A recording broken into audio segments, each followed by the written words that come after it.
ମୋ ବନି ଓ ଦୀପ୍ତାଂଶୁ ଡାକ ନାମ ବନି ଓ ଦୀପୁ। ବନି 8 ବର୍ଷର ଓ ଦୀପୁ 10 ବର୍ଷର।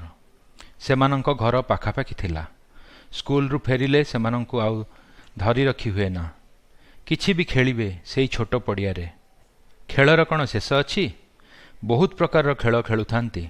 ସେମାନେ ନିଜେ ନିଜେ ଖେଳ ପ୍ରସ୍ତୁତ କରନ୍ତି ଆଉ ତାର ନିୟମ ମଧ୍ୟ ସେମାନେ କରିଥାନ୍ତି। ବେଳେବେଳେ ଦୌଡ଼ାଦୌଡ଼ି ତ ବେଳେବେଳେ ଗୋଟିଏ ଜାଗାରେ ବସିକି ଖେଳ। ଖେଳର ଶେଷ ହୁଏନି। ଅନ୍ଧାର ହେଲେ ମଧ୍ୟ ଖେଳ ଶେଷ ହୋଇନଥାଏ। ଯେପର୍ଯ୍ୟନ୍ତ ସେମାନଙ୍କର ମାଆମାନେ ଡାକିନଥାନ୍ତି ସେ ପର୍ଯ୍ୟନ୍ତ ଖେଳୁଥାନ୍ତି। ସେମାନଙ୍କ ମାଆମାନେ ସେମାନଙ୍କୁ ଆସି ଘରକୁ ନେଇଯାଆନ୍ତି।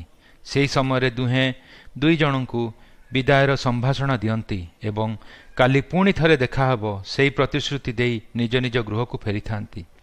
ଏହିପରି ଭାବରେ ଦିନଗୁଡ଼ିକ ବିତି ଯାଉଥିଲା। ଥରେ ଗୋଟେ ପୁଅ କିଛି କାଚର ଗୋଲି ନେଇ ଆସିଛି। ଖୁବ୍ ସୁନ୍ଦର ଗୋଲିଗୁଡ଼ାକ ବହୁତ ଚକଚକ୍ କରୁଥାଏ ଏବଂ ଏକ ଝିଅ ଗୋଟିଏ ବାକ୍ସରେ କିଛି ମିଠେଇ ନେଇ ଆସିଥାଏ। ତାର କାକା ବିଦେଶରୁ ସେହି ମିଠେଇ ଆଣିଥାନ୍ତି। ଦୀପୁର ମିଠାଇରେ ବହୁତ ସୌକ ଥାଏ ଏବଂ ବନିର ସେହି କାଚଗୋଲି ଉପରେ ନଜର ଥାଏ। ପୁଅଟି କହିଲା, ସେଇ ଝିଅଟି ଯଦି ସବୁ ମିଠେଇ ତାକୁ ଦେଇଦେବ ତେବେ ସେ ସବୁ କାଚଗୋଲି ତାକୁ ଦେଇଦେବ। ବନି ସେଇ କାଚଗୋଲି ପାଇବା ଆଶାରେ ସେଇ ମିଠେଇ ବାକ୍ସଟିକୁ ଦୀପୁ ହାତରେ ଦେଇଦେଲା। ଦୀପୁ 2ଟା କାଚଗୋଲି ଲୁଚେଇ ଦେଇ ବାକି କାଚଗୋଲି ବନିକୁ ଦେଇଦେଲା।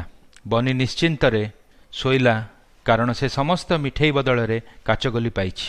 କିନ୍ତୁ ଦୀପୁ ଶୋଇପାରୁନଥିଲା। ତା ମନରେ ସେଇ ସନ୍ଦେହର ପ୍ରଶ୍ନ ଉଠୁଥାଏ, ବନି କ'ଣ ସବୁ ମିଠେଇ ଦେଇଦେଲା ନା ମୋ ପରି କିଛି ମିଠେଇ ନିଜ ପାଖରେ ରଖିଛି? ସେହିପରି ଆମର ଦୈନନ୍ଦିନ ସମ୍ପର୍କରେ ଆମେ 100% ଯଦି ନ ଦେଇଛୁ ସେହି ସମୟରେ ମନରେ ସନ୍ଦେହ ଜାତ ହୁଏ। ସେଟା ପ୍ରେମିକ ପ୍ରେମିକା, ସ୍ୱାମୀ ସ୍ତ୍ରୀ, ମାଲିକ ଓ କର୍ମଚାରୀମାନଙ୍କ ମଧ୍ୟରେ ଦେଖା ଦେଇଥାଏ।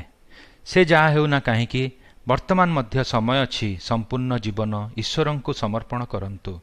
ଆନନ୍ଦ ପାଇବେ ଏବଂ ନିର୍ଭୟରେ ଶୋଇପାରିବେ।